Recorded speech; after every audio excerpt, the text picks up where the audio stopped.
వినరా గురుని, వినరా బోధ. ఈ జన్మలో గమ్యం ఇదే. ఎన్ని విద్యలు నేర్చినా, ఎన్ని సంపదలు సాధించినా,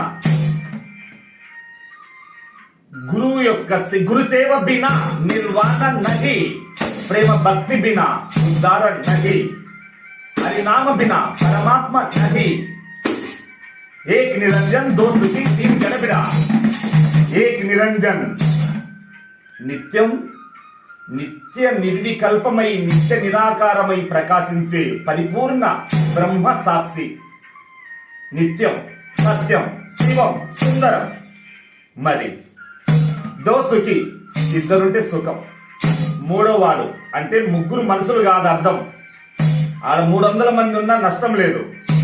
మనసులన్నీ ఒకటై ఉన్నప్పుడు 3000 మంది ఉన్నా 3 కోట్ల మంది ఉన్నా పరమ సుఖమే.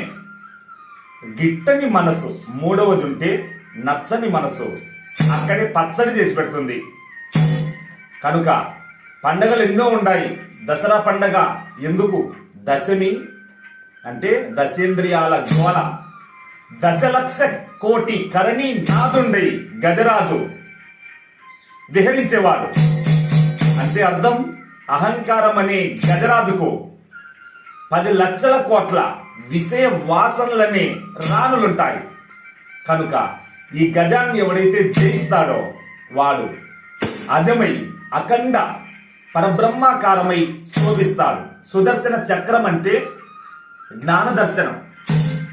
అప్పుడే మమకార అహంకారాలు బలై అక్కడ పరమాత్మ ప్రభ దివ్య ఆత్మ సాక్షాత్కారం దర్శనమిస్తుంది మిత్రమా. జై భారత్.